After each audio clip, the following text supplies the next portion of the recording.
آقا سلام، عرض ادب، وقتتون بخیر باشه.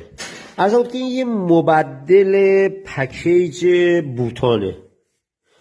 ببینید من این پکیج رو 6 ماه نیست بستم تو خیابون شهر قائمشهر، بین قائمشهر جاده جویبار بستم.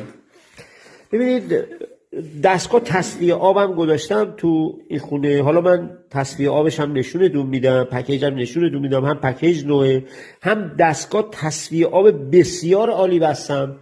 ولی متاسفانه نگاه کنید آقا، رسوب آبو ببینید تو مبدل.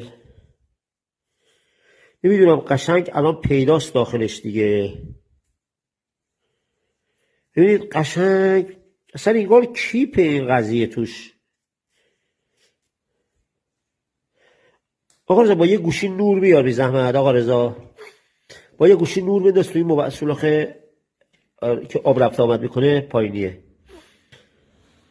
ببینید داخل رسوب آقا، اولی بنداز آقا رضا بالایی.